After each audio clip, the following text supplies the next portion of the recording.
2학년도 6월 평가원 21번 문제였는데요. 문제 읽어볼게요. 다음 조건을 만족시키는 최고차항의 계수가 1인 2차 함수 fx가 존재하도록 하는 모든 자연수 n의 값의 합을 구하세요. 보시면 최고차항의 계수가 1인 2차 함수니까 얘가 알려줬으니까 미지수 몇 개죠? 2개잖아요. 그러니까 식 2개 찾으면 문제 풀린다. 이런 생각을 갖고 문제 풀린다가 아니라 fx 완벽하게 구할 수 있다 라는 생각이 바로 들어야 돼요. 식 2개구나. 식 2개. 그러니까 여기까지 끊고 식 2개 찾자 이런 생각이 들어야 된다는 얘기입니다. 자, 얘가 존재하도록 하는 어쨌든 모든 자연수 n의 값의 합을 구하면 됩니다. 자, x에 대한 방정식 얘가 서로 다른 두 실근을 갖고 각각의 실근이 중근이래요. 그러면 중근이 여러분 근이 2개 포함된 건 아시죠? 예를 들어서 이런 거 보죠. x-a의 제곱은 0이라는 방정식의 근, 실근은 a라는 근입니다. 근데 얘는 중근이죠. 근데 a랑 a예요. 사실 말하면. 그러니까 무슨 말이냐면 얘의 서로 다른 두 실근을 하나를 알파, 하나를 베타라고 하면 두 개 다 중근이라고 하는 것은 근이 총 몇 개다? 근이 총 4개다 라는 의미입니다. 그러니까 즉 알파, 알파, 베타, 베타 이렇게 4개의 실근이 나온 거예요. 근데 잘 생각해보면 x의 n제곱, 그러니까 이걸 곱으로 보고 따로따로 보는 거죠.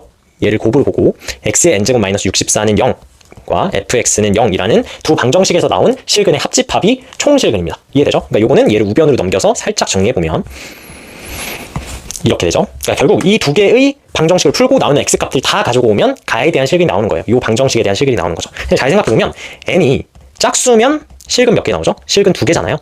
왜 2개죠? 짝수면 x의 n제곱 그래프가 이렇게 그려지고 64라는 게 이렇게 라인이 그려지니까 당연히 하나, 둘 이렇게 나오죠. 이해되죠? 자, n이 홀수면 몇 개 나오죠? n이 홀수면 x의 n제곱이라는 그래프는 1대1 대응 함수가 되니까 무조건 1개죠. 맞죠?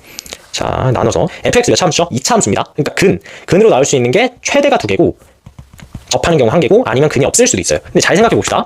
얘에서 나온 근과 얘에서 나온 근을 모두 가져온 게 여기에 실근인데 지금 몇 개 나왔어요? 4개 나왔잖아요. 그럼 당연히 여기서도 근 2개고 여기서도 근 2개여야만 4개가 나올 수 있죠. 맞나요? 그래야만 4개가 나올 수 있고, 왜냐면 둘 중에 1개가 선택되는 순간 4개는 나올 수가 없는 거예요. 그러니까 얘도 2개고 얘도 2개여야 되는구나. 근데 2개가 중복돼야 돼요.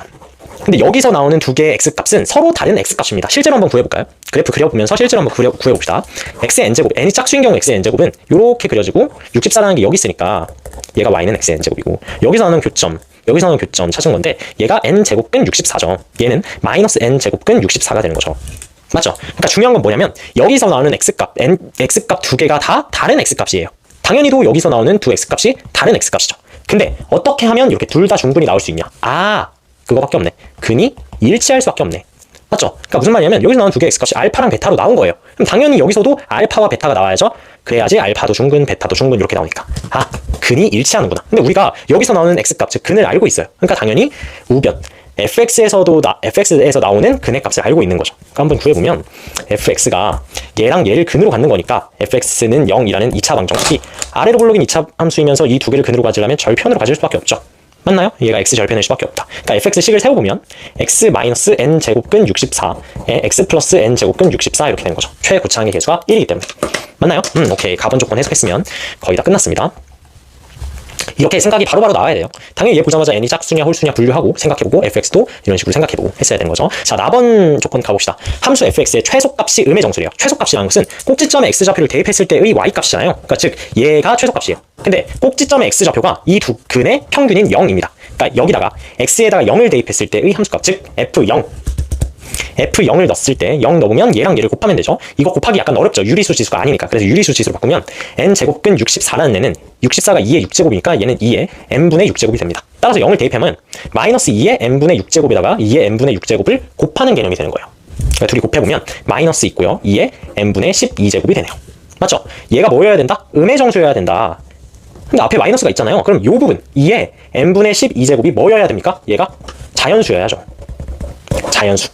아까 바로 전 문제에서 배웠던 내용이 나옵니다. 어떠한 거듭제곱이 자연수이기 위한 조건은 얘가 자연수이려면 지금 이치 거듭제곱수가 아니잖아요. 그럼 그냥 얘로 해석하면 돼요. 얘가 자연수면 되고 그러면 n은 12의 약수면 되겠다. 맞죠? 근데 n이라는 것은 지금 보면 뭐죠? 짝수라고 했잖아요. 짝수 아까. 짝수여야지만이 근이 두 개 존재한다고 했으니까 자, 좀 넘어가서 설명드리면 n에 대한 조건 맞습니다. n은 짝수이면서 12의 약수여야 된다.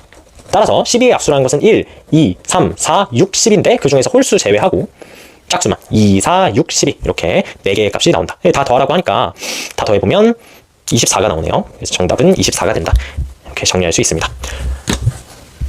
자, 그래서 이 문항에서 정리할 행동 강령은 뭐냐면 x의 n제곱 이꼴 a가 나온 경우, 즉 요러한 꼴의 방정식이죠.